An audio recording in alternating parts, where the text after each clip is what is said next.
Mie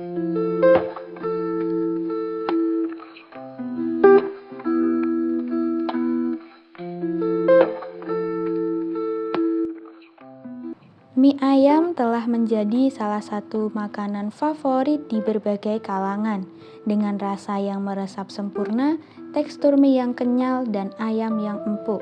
Menjadikan hidangan ini tak hanya mengenyangkan, tetapi juga membawa cerita dari setiap orang yang menikmati hidangan ini. Semua menyatu dalam satu rasa yang tak terlupakan. Dan kita saat ini sedang berada di Mie Ayam Haji Mulyono yang berlokasi di Jalan Gempol, Kebondalem Kidul, Kecamatan Prambanan, Kabupaten Klaten, Jawa Tengah. Kita di sini ingin mengetahui bagaimana pengolahan mie ayam mulai dari pembuatan adonan sampai dengan menyajikan kepada pelanggan. Untuk itu kita akan bertanya dengan pengelola warung Mie Ayam Haji Mulyono. Untuk warungnya sendiri dari tahun 2012.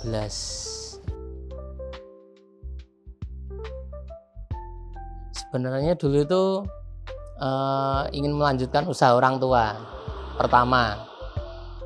Untuk yang kedua pengen buka usaha sendiri yang nantinya bisa membuka lowongan pekerjaan buat tetangga, orang lain, dan siapapun yang ingin bekerja.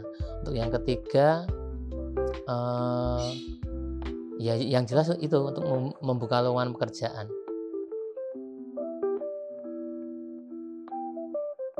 Iya. Sebelumnya ini sebenarnya di luar rencana saya sebenarnya. Pertamanya itu dulu kan awalnya dari SMP terus SMA sampai kuliah itu tidak kepikiran sampai jualan mie ayam ini. Dulu itu sebenarnya kan bertolak belakang sama kuliah saya. Dulu saya pengennya itu dulu usaha ingin cari pekerjaan atau membuka lowongan pekerjaan sesuai jurusan kuliah saya. Cuman dulu orang tua itu pernah, terutama ibu, nggak usah mencari pekerjaan di luar, yang meneruskan usahanya orang tua siapa. Ya udah, dari situ saya berpikir, soalnya dari SMP sudah pernah ikut bantu ibu orang tua di warungnya. Kemudian dari situlah saya kok ya udah ingin saya coba dulu buka mie ayam. Dari itu 2011 saya konsultasi sama orang tua, Pak, Bu, apa saya coba dulu buka mie ayam. Terus alhamdulillah Bapak Ibu mendukung. Tahun 2012 awal membuka warung mie ayam. Setelah itu dari pertama perjalanan respon masyarakat lumayan bagus. Terus ya udah, akhirnya dilanjutin terus sampai dulu itu sempat buka cabang itu 2 tempat. Terus berkembang terus ya mungkin sudah nyaman di mie ayam bakso. Alhamdulillah sampai saat ini, sampai tahun ini bisa bertahan gitu. Mie ayam memiliki akar yang kuat dalam budaya kuliner Indonesia. Berasal dari pengaruh budaya Tionghoa, mie ayam telah bertransformasi menjadi hidangan khas yang penuh rasa lokal. Setiap porsi mie ayam bercerita tentang tradisi, cita rasa, dan kehangatan.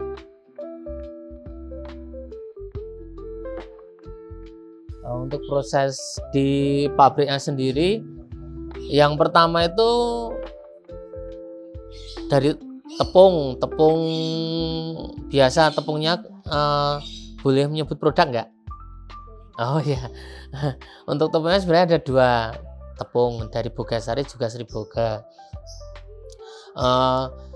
Proses awalnya yaitu melalui pengadukan, habis diaduk kurang lebih 7-8 menit.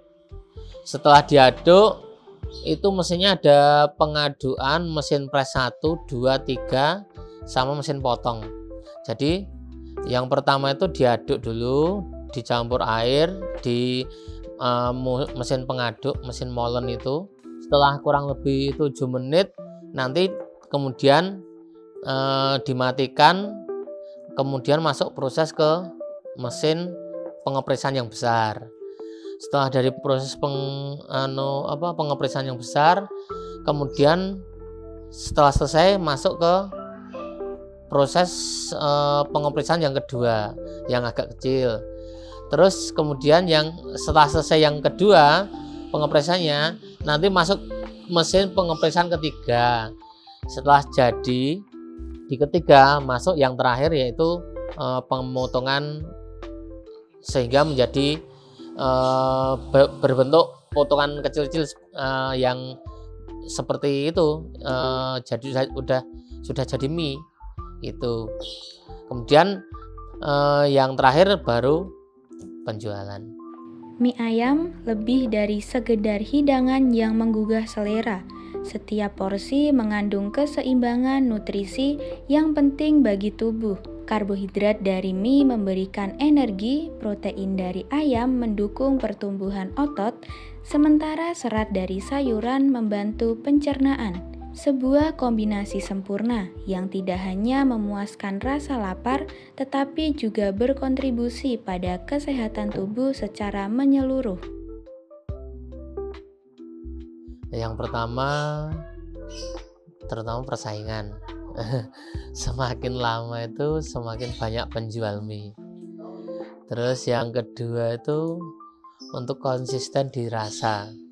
Nah itu yang lumayan sulit, mempertahankan, maksudnya mempertahankan rasa seperti sampai sekarang itu yang agak sulit. Soalnya kan untuk yang jual sendiri kadang saya, kadang istri, jadi bergantian.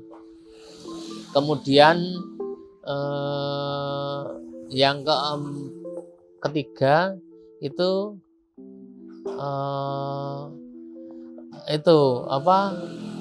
bahan-bahannya itu ada yang enggak, untuk harganya itu enggak stagnan, jadi kadang naik kadang turun. Nah itu kita sulit menyesuaikan di kayak misalnya pas harganya turun, nah itu harganya segitu, misal harga jualnya segitu lah, terus otomatis pas harga naik, kalau kita jual segitu kan mengurangi laba. Jadi kita susahnya di situ, maksudnya untuk harga bahan pokoknya yang nggak stagnan, nggak rata. Jadi kadang naik kadang turun, itu aja. Mie ayam menyatukan semua elemen sederhana mie, bumbu, ayam, dan kuah untuk menciptakan rasa yang penuh makna dan selalu mengundang rasa rindu. Ya kemarin tuh sebenarnya udah punya 2 cabang, cuman karena COVID kemarin ya sempat tutup, yang 2 tutup. Tapi kedepannya insya Allah ingin tetap ada rencana melebarkan sayap, entah ke deket sini atau ke luar kota, tapi insya Allah ada.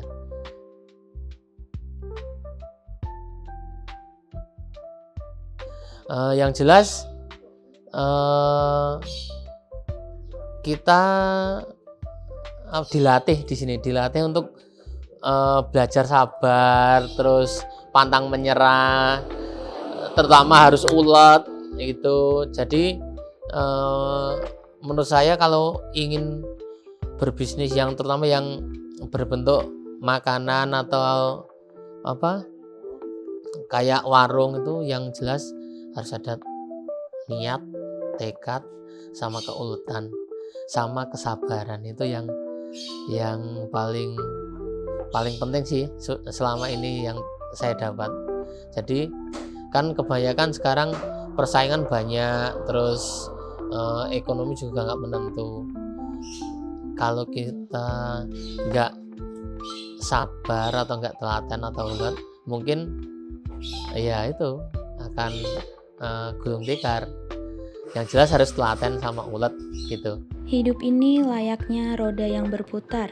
Ada kalanya berada di atas dan ada kalanya kita berada di posisi yang paling bawah. Hasil yang didapat tentu juga bergantung kepada bagaimana kita mencoba untuk bangkit ketika berada di bawah dan bagaimana kita bertahan pada saat berada di atas. Hal yang perlu disadari bahwa apapun yang terjadi di dalam hidup bersifat sementara. Tidak ada masalah yang abadi, begitu pula dengan kebahagiaan. Menyikapi kehidupan ini dengan bijak menjadi satu di antara jalan menuju kebahagiaan dalam menjalani hidup yang penuh dinamika. Seperti yang dijalani oleh Bapak Haji Mulyono, seorang penjual mie ayam yang telah mendirikan usahanya sejak lama, yang kini dilanjutkan oleh anak beliau.